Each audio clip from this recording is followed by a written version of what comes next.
এবারই দেও হয়নি ফেরা ঘরে, প্রিয়জন ছাড়া ঈদ কাটে মোর একলা অচিনপুরে।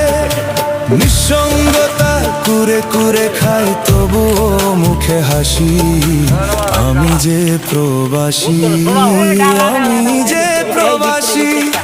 সবাই ভাবে প্রবাস মানে রঙের দুনিয়া, কেউ তো দেখে না এই বুকে কি যে যন্ত্রণা।